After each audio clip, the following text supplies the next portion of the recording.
Située dans le département de Podor, Taréguy est une ville dont les activités principales restent dominées par l'agriculture, l'élevage et le commerce. Les femmes s'activent pleinement dans le domaine agro-silvopastoral. L'une d'entre elles, répondant du nom d'Aïssata Ba, est la présidente du GIE Bamtare Djamweli. À travers sa collaboration avec le projet de développement Chaîne de Valérie, elle a pu dynamiser ses activités. Une machine décortiqueuse à riz qui lui a été offerte par le PDCVR constitue la clé de sa réussite. Lorsque j'ai démarré mes activités, je n'avais que 20 000 francs. J'y travaillais jusqu'à un certain niveau où j'ai pu déposer 75 000 francs à la banque et qui m'a servi d'apport personnel. C'est ainsi que j'ai bénéficié d'un financement bancaire de 250 000 francs. Machallah, ça m'a permis de payer mes échéances qui s'élèvent à 30 000 francs.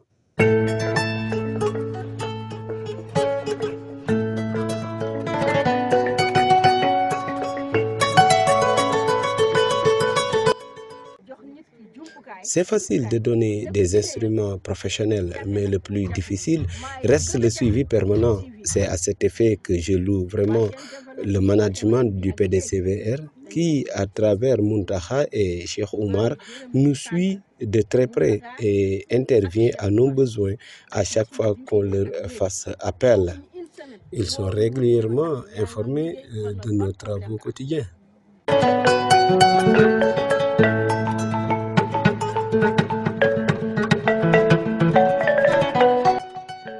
Dans une stratégie de redynamisation de ses activités, Mme Ba et ses collaboratrices, sous l'impulsion du PDCVR, interviennent dans le secteur de la transformation grâce à cette machine de décortiqueuse à riz.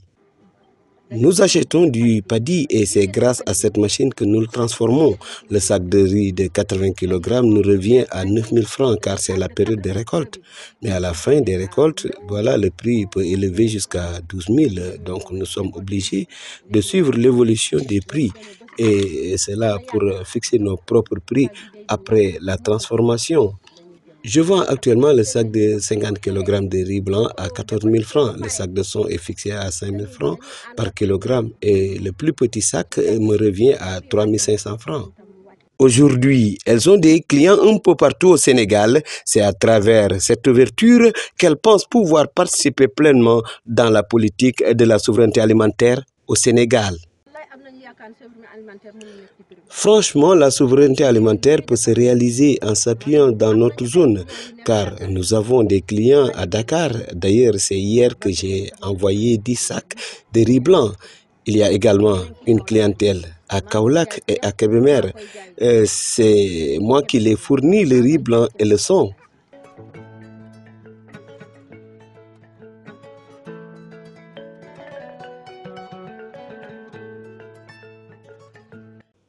De nombreuses variétés de riz, Aïssata Ba nous explique et précise les stratégies déployées pour rendre le riz propre et performant. De la transformation en riz blanc jusqu'à la farine et couscous, Aïssata fait le point de cette procédure.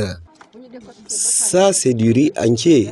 Après le décortiquage, nous passons au triage avec différents types de tamis pour sélectionner les riz entiers. D'une part, le riz brisé, d'autre part, et le riz le plus fin appelé communément sankal chez nous, qu'on utilise pour faire de la farine de riz. Avec ça, on fait des granules ou également des couscous. Tout ça, c'est dans l'agriculture et grâce à l'accompagnement du programme de développement Chaîne de Valérie.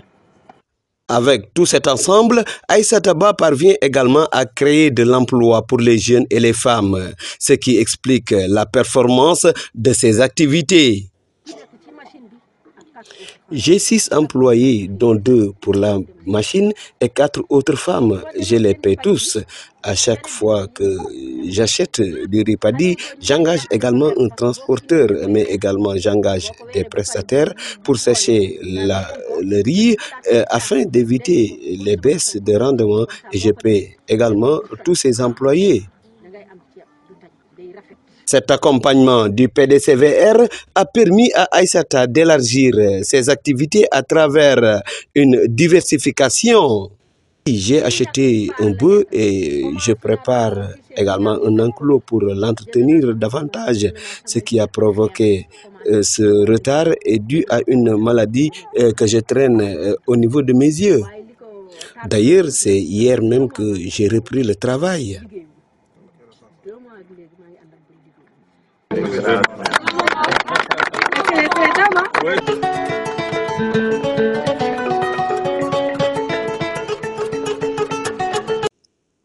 Cette démarche illustre un vrai cas d'école, montrant ainsi une femme battante qui s'est appuyée sur le PDCVR pour arriver à ce niveau. Rappelons que c'est dans la stratégie de la souveraineté alimentaire que le projet de développement chaîne de valeur riz a accompagné ces femmes du Fouta après avoir installé 25 magasins de stockage et facilité d'autres opportunités aux acteurs agricoles dans la vallée du fleuve Sénégal.